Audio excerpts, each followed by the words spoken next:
It's a simple thing. ಇದಾಗಕ್ಕಿಷ್ಟು ದೂರ ಆಗಿ ಬಂದಿರಬೇಕಾಗಿ ಪರಿಸ್ಥಿತಿ ಬಂದಿದೆ ಅನ್ನೋದು ಅಷ್ಟೇ ನನಗೆ ಬೇಜಾರು. ಕಲಬುರಗಿ ದಕ್ಷಿಣ ಮತಕ್ಷೇತ್ರದ ಕೊಳ್ಳೂರು ಗ್ರಾಮದ ಕತೆ very simple. Let's see. Kalaburagi ದಕ್ಷಿಣ ಮತಕ್ಷೇತ್ರದ ಕೊಳ್ಳೂರ ಗ್ರಾಮದಲ್ಲಿ ಸುಮಾರು 1200ಕ್ಕೂ ಅಧಿಕ ಜನಸಂಖ್ಯೆ ಇರುವ ಕಾರಣ ಅಂಗನವಾಡಿ ಕೇಂದ್ರಕ್ಕೆ ದಶಕಗಳ ಹಿಂದೆ ಅನುಮತಿ ಸಿಕ್ಕಿದೆ. ಆಗ ಅಂಗನವಾಡಿಗಾಗಿ ಕಟ್ಟಡ ಇಲ್ಲದ ಕಾರಣ ಆ ಸಮಯದಲ್ಲಿ ಗ್ರಾಮದಲ್ಲಿರುವ ಸರ್ಕಾರಿ ಶಾಲಾ ಕಟ್ಟಡದಲ್ಲೇ ಅಂಗನವಾಡಿ ಕೇಂದ್ರ ತೆರೆಯಲು ಅನುಮತಿ ನೀಡಲಾಗಿತ್ತು. ಆದರೆ ಈಗ ಈ ಕಟ್ಟಡ ಸಂಪೂರ್ಣ ಶಿಥಿಲಾವಸ್ಥೆ ತಲುಪಿದ ಹಿನ್ನೆಲೆ ಈ ಅಂಗನವಾಡಿ ಕೇಂದ್ರಕ್ಕೆ ಮಕ್ಕಳನ್ನ ಕಳುಹಿಸಲು ಜನ ಹಿಂದೇಟು ಹಾಕುತ್ತಿದ್ದಾರೆ. ಸುಮಾರು 60 ವರ್ಷಗಳ ಹಿಂದೆ ನಿರ್ಮಿಸಿದ ಈ ಕಟ್ಟಡ ಸದ್ಯ ಕುಸಿದು ಬೀಳುವ ಹಂತ ತಲುಪಿದೆ. ಹೀಗಾಗಿ ಗ್ರಾಮದ ಹೊರಗಡೆ ತಾತ್ಕಾಲಿಕವಾಗಿ ಅಂಗನವಾಡಿ ಕೇಂದ್ರ ಆರಂಭಿಸಲಾಗಿದೆ. ಇನ್ನು ಮಳೆಗಾಲದಲ್ಲಿ ನೀರು ಚಾವಣಿಯಿಂದ ಸೋರುತ್ತಿದೆ. ಹೀಗಾಗಿ ಅಂಗನವಾಡಿ ಕೇಂದ್ರಕ್ಕೆ ಕಟ್ಟಡ ಕಟ್ಟಿಸಿಕೊಡಿ ಎಂದು ಗ್ರಾಮದ ಜನ ಮನವಿ ಮಾಡಿದ್ದಾರೆ. ನಮ್ಮ ಪ್ರಯತ್ನದಿಂದ ಅಂಗನವಾಡಿ ಕೇಂದ್ರಕ್ಕೆ ಕಟ್ಟಡ ನಿರ್ಮಾಣವಾದರೆ ಗ್ರಾಮೀಣ ಭಾಗದ ಪುಟ್ಟ ಮಕ್ಕಳ ಕಲಿಕೆಗೆ ಸಹಾಯವಾಗಬಹುದು ಎಂಬುದು ನಮ್ಮ ಆಶಯ.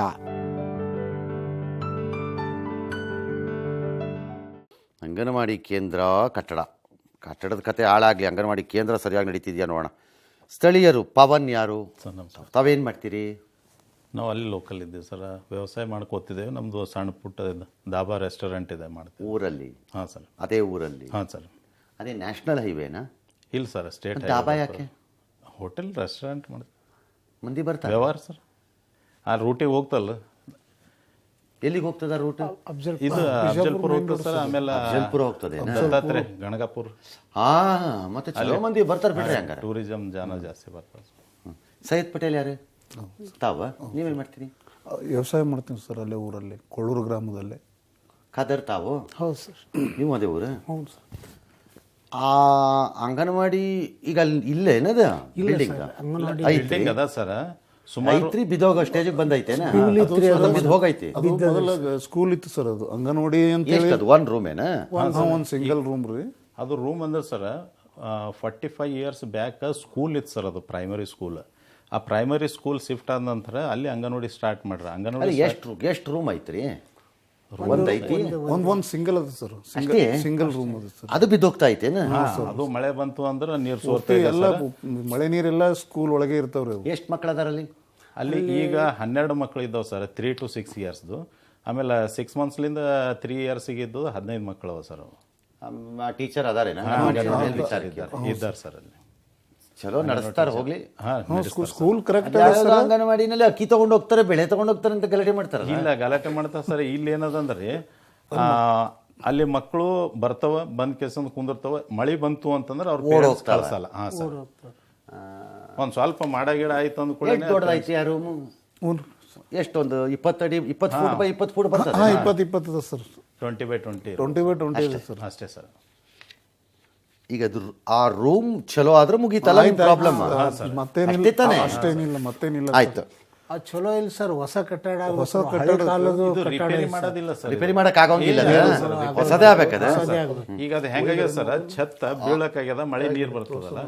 All right. ಈಗ ಇಲ್ರಿ, ಸರ್ 1 ಮಿನಿಟ್. ಅದು ಏನು ಫೋಟೋ ನಾನೇ ನೋಡಿದಾಗ ಟಿವಿನಲ್ಲಿ. ಆಯ್ತಾಯ್ತು, ಟಿವಿನಾಗ ಐತಲ್ಲ ಛತ್ತಿಂದ ಗೀತಿಂದ ಎಲ್ಲ. ಮಳೆ ಬಂದಾಗ ಛತ್ರಿನೂ ಹಿಡಿತಾರೆ, ಎಲ್ಲ ಹಿಡಿತಾರೆ. ಛತ್ರಿ ಅಲ್ಲ ಸರ್, ಛತ್ತಿಂದು ರಾಡ್ ಎಲ್ಲ ತೇಲ್ಯಾವ. ಈಗ ಆ ರೂಮು ಆಗೋಂಗಿಲ್ಲ, ನಾವು ಇಲ್ಲ ಒಡೆದಾಕ್ಬೇಕು, ಹೊಸಾದ್ ಕಟ್ಟಬೇಕು. 20 by 20 ಬರ್ತದ, ಅಷ್ಟೇ ತಾನೆ? ನಿಮ್ಗೆ ಆ ರೂಮ್ ಆಗ್ಬೇಕು. ಓಕೆ, ಈಗ ಅದನ್ನ ನಾನು ಮಾಡ್ಸಕ್ ವ್ಯವಸ್ಥೆ ಮಾಡಿಸ್ಕೊಡ್ತೀನಿ. ಅರ್ಥ ಆಯ್ತಾ? ಈ ಮಳೆಗಾಲ ಕಳೆದ ಮ್ಯಾಗ ಮಾಡೋಣ ಅದನ್ನ. ಈಗ ಮಾಡಂಕ್ ಆಗಂಗಿಲ್ಲ. ಈಗ ನಾನು ಅವ್ರಿಗೆ ಹೇಳಿದ್ರು, ನಾನು ಅಲ್ಲಂ ಪ್ರಭು ಪಟೇಲ್ರಿಗೆ ಮಾತಾಡಿರ್ತೀನಿ, ಅವ್ರಿಗೂ ಮಾಡಿಸ್ತೀನಿ, ಅಥವಾ ಅವ್ರಿಗೆ ಆಗದೆ ಇದ್ದ ನಾನು ಬೇರೆಯವ್ರಿಗೂ ಹೇಳಿಸ್ತೀನಿ. ಅದನ್ನು, ಅದು ಸಮಸ್ಯೆ ಅಲ್ಲ ಅದು. ಬಟ್ ಈ ಮಳೆಗಾಲ ಕಳೆದು ಡಿಸೆಂಬರ್ ಮುಗಿದು ಆಮೇಲೆ ಸ್ಟಾರ್ಟ್ ಮಾಡಲಿ ವರ್ಕ್. ಅದು ಈಗ ಸ್ಟಾರ್ಟ್ ಮಾಡಕ್ ಆಗೋದಿಲ್ಲ, ಮಳೆ ಇರಲ್ಲ ಸರ್. ಅಲ್ಲಿ ಬೇರೆ ಜಾಗ ಐತೇನ? ಅಕ್ಕಪಕ್ಕ ಬಾಜುವಾಗ ಜಾಗ ಐತೇನ? ಆ ಬಾಜುವಾಗ ಇರೋ ಜಾಗದಾಗ ಕಟ್ಟಿಸ್ಲಿ. ಅವಾಗ ಅಲ್ಲಿ ಕಟ್ತಾ ಇದ್ರು, ಇದು ಹೆಂಗೋ ಇಲ್ಲಿ ಹಂಗೆ ಮ್ಯಾನೇಜ್ ಆಗ್ತಾ ಇರ್ತದೆ. ಅದಾದ್ಮೇಲೆ ಇದನ್ನ ಒಡೆದಾಕ್ಬಿಡ್ಬೇಕಾರೆ ಅಲ್ಲಿ ಮಕ್ಕಳು ಆಟ ಗೀಟ ಆಡಕ್ಕಾಗ್ತದೆ ಜಾಗ ಅಲ್ಲ? ಹಂಗೆ ಮಾಡ್ಸೋಣ. ನಾನು ಮಾಡಿಸ್ಕೊಡ್ತೀನಿ. ಬಟ್ ನೀವು ಕಾಯ್ಬೇಕು ಸ್ವಲ್ಪ. ಆಯ್ತು ಸರ್ ಆಯ್ತು. ನಾಳೆ ಆಗಂಗಿಲ್ಲ ಇದು. ನೀವು ಊರಿಗೆ ಹೋಗ್ಬಿಟ್ಟು ಮಂದಿಗೆಲ್ಲ ಹೋಗಿ ಬಂದ್ವಿ ಏನೂ ಆಗಿಲ್ಲ ನೋಡ ಒಂದ್ ವಾರ ಆತ ಅಂತಂದ್ರೆ ಆಗಂಗಿಲ್ಲ ಅದು. 80 ವರ್ಷದಿಂದ ಕಾಯ್ದೇವೆ ಸರ್. ಈಗ ಇನ್ನೂ ಥೋಡೆ ಸ್ವಲ್ಪ ದಿವಸ ಕಾಯಿರಿ, ನಾನು ಅದನ್ನ ಮಾಡಿಸ್ಕೊಡ್ತೀನಿ. ಆಯ್ತು ಸರ್. ರಾಜ್ಕುಮಾರ್ ರಾಥೋಡ್, ಮಹಿಳಾ ಮತ್ತು ಮಕ್ಕಳ ಕಲ್ಯಾಣ ಇಲಾಖೆ ಉಪನಿರ್ದೇಶಕರು. ನಮಸ್ಕಾರ ಸರ್. ನಮಸ್ಕಾರ, ರಂಗನಾಥ್ ಮಾತಾಡ್ತಾ ಇದ್ದೀನಿ. ಸರ್ ನಮಸ್ಕಾರ ಸರ್.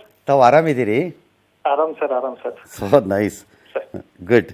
Thank you, ಇಲ್ಲಿಗೊಂದು ರೂಮ್ ಕಟ್ಟಬೇಕು ಅಂದ್ರೆ ಏನೈತ್ರಿ ಪ್ರೊಸೀಜರ್ ಅದಕ್ಕೆ? ಸರ್ ಏನಿಲ್ಲ, ಇವ್ರು ಈಗ ಹೇಳ್ತಾ ಇರ್ತಕ್ಕಂಥ ಮಾಹಿತಿ, ಈಗ ಆಲ್ರೆಡಿ ನಾವು ಇದನ್ನ 2022-23 ಇಯರ್ದು KKRDB ಯೋಜನೆ ಅಡಿಯಲ್ಲಿ ನಾವು ಇದು ಕಾಮಗಾರಿ ತಗೊಂಡಿದ್ದೀವಿ ಸರ್. ಹಾ, ಈಗ ಮೊನ್ನೆನೆ ಮಾನ್ಯ ಮುಖ್ಯ ಕಾರ್ಯನಿರ್ವಾಹಕ ಅಧಿಕಾರಿಗಳನ್ನು ಕೂಡ ನಮ್ಗ ಗೈಡ್ಲೈನ್ಸ್ ಕೊಟ್ಟಿದ್ದಾರೆ, ನಮ್ಗೆ ಗೈಡ್ನು ಮಾಡಿದ್ದಾರೆ. ಈಗ ನನಗೆ ಈಗ ಹಂಗಾರೆ ನೀವು ತಗೊಂಡಿದ್ದೀರಿ ಅನ್ನೋದಾದ್ರೆ ಎಸ್ ಸರ್, ಎಸ್ ಈಗ ನನಗೆ ಆ ರೂಮ್ ಎಂದ್ ರೆಡಿ ಆಗ್ಬೋದು? ಅದು ಸರ್ PRED ಡಿಪಾರ್ಟ್ಮೆಂಟ್ ಸರ್ ಇದು. KKRD ಅಂದ್ರೆ ನಮ್ಮ Kalyana Karnataka development board.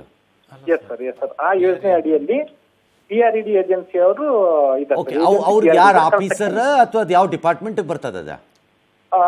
W sir, PRED panchayat Raj and engineering department. Panchayat Raj ಇಲಾಖೆ. ಪಂಚಾಯತ್ ರಾಜಿಗೆ ಬರ್ತದ? Yes yes sir. Agency construction ಅವರೇ ಮಾಡ್ತಾರೆ ಸರ್. ಓಕೆ, ಅಂದ್ರೆ CEO ಜಿಲ್ಲಾ panchayat yes sir, yes sir. ಅವ್ರ ಮೂಲಕ ಆಗ್ಬೇಕಲ್ಲ ಅದು? ತಗೊಂಡಿದ್ದಾರೆ ಸರ್. Okay, CEO sir, fair. CEO ಸರ್ನು ತಗೊಂಡಿದ್ದಾರೆ. ಈಗ ನಾನು ನಿಮ್ಗೆ ಒಂದು ಸಣ್ಣ ರಿಕ್ವೆಸ್ಟ್ ಮಾಡ್ಕೋತೀನಿ, ನನಗೆ ಒಂಚೂರು ಹೆಲ್ಪ್ ಮಾಡ್ತೀರಾ? Yes sir, please sir. ಇದು ಯಾರಿಗೆ ಮಾತಾಡಬೇಕೋ ನಾನು ಅವ್ರಿಗೆ ಮಾತಾಡ್ಕೋತೀನಿ. Yes sir. ಓಕೆ, ಅದು MLA ಅವ್ರ ಸಾಹೇಬ್ರು ಇರ್ಬೋದು ಅಥವಾ CEO ಅವ್ರು ಇರ್ಬೋದು, ಅವ್ರು ಯಾರು ಇದ್ಕೊಳ್ಳಿ, ನಾನು ಮಾತಾಡ್ಕೋತೀನಿ. ನೀವು ಒಂಚೂರು ಕ್ವಿಕ್ಕಾಗಿ ಫಾಲೋ ಅಪ್ ಮಾಡಿಸೋ ಹಂಗೆ ಮಾಡಿ ಅಷ್ಟೇ. Definitely sir. ಮಿಕ್ಕಿದ್ದು ನಾನು ಮಾಡ್ಕೊಡ್ತೀನಿ. Definitely sir. No problem. ನಮ್ಮಿಬ್ಬರ ಮಧ್ಯೆ ಅಗ್ರಿಮೆಂಟ್ ಆಯ್ತು? Yes sir, yes sir. ಇಲ್ಲ ಅಂದ್ರೆ ಸಾಹೇಬ್ರು ರಾಥೋಡ್ ಅವ್ರನ್ನ ಹುಡ್ಕೊಂಡು ಬರ್ತೀನಿ ಆಮೇಲೆ. ಇಲ್ಲ, ನನಗೆ ಅಷ್ಟೇ ಹೆಲ್ಪ್ ಮಾಡಿ, ನೀವೇನು ಬೇಡ ನನಗೆ. Without fail sir. ನಾನು ಮಿಕ್ಕಿದ್ದು ನಾನು ಈ ಕಡೆ ನಾನು ನೋಡ್ಕೋತೀನಿ. Yes sir, yes. ನೀವು ಆ ಕಡೆ ಪೇಪರು ಫಾಲೋ ಅಪ್ ಚಲೋ ವರ್ಕ್ ಆಗೈತ್ರಿ ಸರ್ ಅಂತ ನನಗೊಂದಿನ ಫೋನ್ ಮಾಡಿ ಹೇಳಿದ್ರೆ ಸಾಕಷ್ಟೆ. Definitely sir. ನನಗೆ ಏನು ಬೇಡ ನಿಮ್ಮ ಸಪೋರ್ಟ್. Okay okay sir. ಓಕೆನಾ?